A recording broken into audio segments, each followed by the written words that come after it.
Да. Спасибо.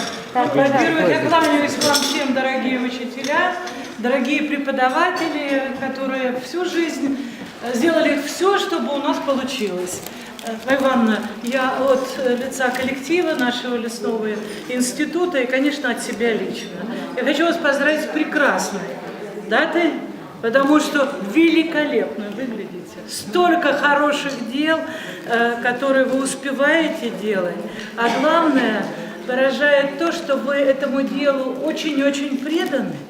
Вся история, которая собрана здесь, она большей частью была на ваших глазах. Вы не просто собрали там, анализировали все экспонаты, вы видели все это в деле.